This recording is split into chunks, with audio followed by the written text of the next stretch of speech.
tous, on fait un petit saut dans le temps aujourd'hui et on se retrouve en saison d'ensilage. On s'est vu cet été pour parler connectivité sur nos moissonneuses-batteuses classe.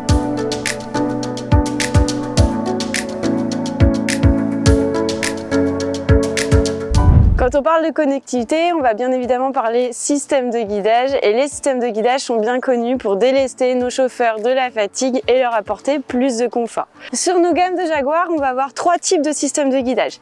Les systèmes de guidage par caméra, mais ici ça va pas être le cas, on va plutôt s'en servir à l'herbe sur nos pick-up. Les systèmes de guidage par palpeur sur rang, donc évidemment notre Jaguar 970 est équipé d'un système de guidage sur palpeur sur rang, qu'on appelle l'autopilote, qu'on ne présente plus, qu'on a à l'offre depuis des années, qui vient aider la machine à la guider en fonction des rangs de maïs. Le CEMIS 1200, lui, c'est un système de guidage par satellite et il va permettre là de pouvoir passer de passage à passage sur une précision maximale en fonction des différents travaux. Donc je vous propose de passer en cabine pour parler connectivité et système de guidage sur différents cas d'usage avec notre chef de produit ensileuse, Benjamin. Est-ce que tu as des cas d'usage que tu as eu en démo à nous raconter, à nous expliquer? Bah oui Emeline, il faut savoir qu'en fait toute la technologie classe arrive sur la Jaguar. C'est une des machines aujourd'hui sur le marché qui est la plus automatisée. On parle bien sûr de CMOS, d'autophile, etc. pour avoir une conduite améliorée et gagner en confort, mais surtout les systèmes de guidage. On va parler bien sûr de l'autopilote. Bon, ça c'est un système vieux de 10 ans, 15 ans d'expérience et qui aujourd'hui revient sur le devant de la scène parce qu'on s'aime en GPS, donc un semi de qualité.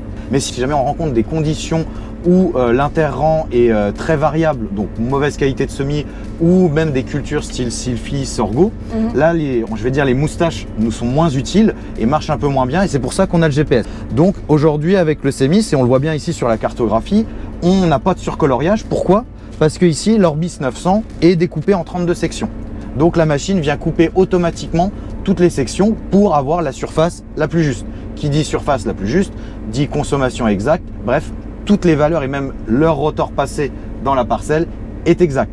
Alors vous me direz, si on fait le tour de la parcelle, on a déjà la surface. C'est exact, sauf que, encore une fois, si votre parcelle termine en pointe, c'est là que la coupure de section intervient pour justement limiter votre surcomptage d'hectares en temps réel. Et à chaque fois, on a le même enthousiasme des clients parce qu'à la fin, on sait très bien que on peut tomber sur des erreurs de peut-être 20 ou 30 hectares qui n'ont pas été facturés à cause de cela. Et techniquement, en fait, ça se traduit par le fait que l'Orbis, lui, est isobus, donc il a une capacité de communication identique à celle du CEMIS par l'isobus. Donc l'Orbis est isobus, le CEMIS est isobus, les deux communiquent ensemble et du coup, on va avoir une justesse au plus proche de ce qu'on va pouvoir avoir comme compteur de surface. Mais surtout, ce qui est important, on a des clients aujourd'hui qui arpentent leur parcelle. Et là, la grande polyvalence et capacité du nouveau CEMIS, c'est que mes collègues peuvent me dessiner la parcelle ou récupérer l'arpentage du client et me l'envoyer directement en ligne sur le CEMIS et je la reçois.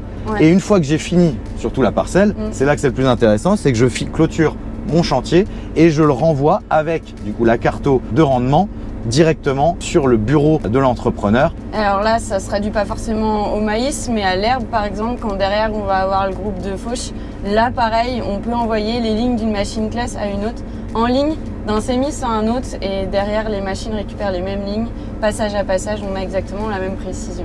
Et si on continue un peu toujours parler technologie embarquée, on a aussi ce qui fait mouche dans nos démos, c'est le fait que le CEBIS et le CEMIS soient exactement les mêmes écrans, même interface, même ergonomie, et ça plaît beaucoup en fait. Donc le client n'est pas perdu entre un écran ou l'autre, et du coup ça simplifie largement l'utilisation du système de guidage. Ici on roule avec donc le guidage sur le rang avec l'autopilote.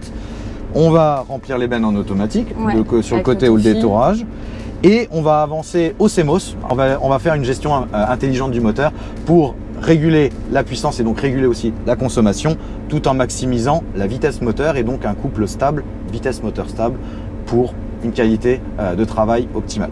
Et si on continue à parler un petit peu technologie embarquée, faire un point sur l'autofil, mais c'est vrai que c'est un vrai confort pour le chauffeur d'avoir l'autofil aujourd'hui, de prêter moins attention au remplissage de la benne, il faut toujours le regarder, mais effectivement c'est moins fatigant que d'être tout le temps en train de devoir gérer la capacité de remplissage de la benne avec la machine.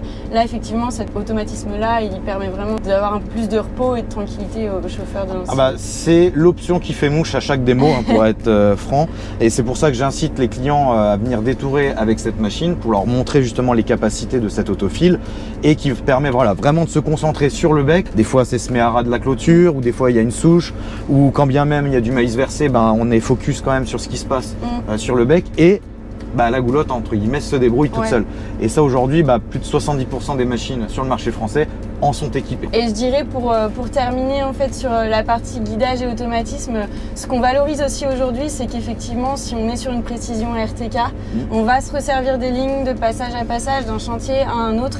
Et on le voit de plus en plus avec ce besoin de traçabilité. Les agris utilisent de plus en plus les systèmes de guidage, notamment au SMI. Au maïs, on va parler de binage autoguidé. Et donc du coup là, d'autant plus sur les chantiers de suivi à suivi, on va reprendre les mêmes lignes et on va avoir une précision optimale. Tu l'as compris, la Jaguar elle s'inscrit dans son temps et elle évolue constamment. Et merci Benjamin, on va continuer le chantier parce qu'on est loin d'avoir terminé. Oh oui, on va terminer le clos comme ils disent par ici.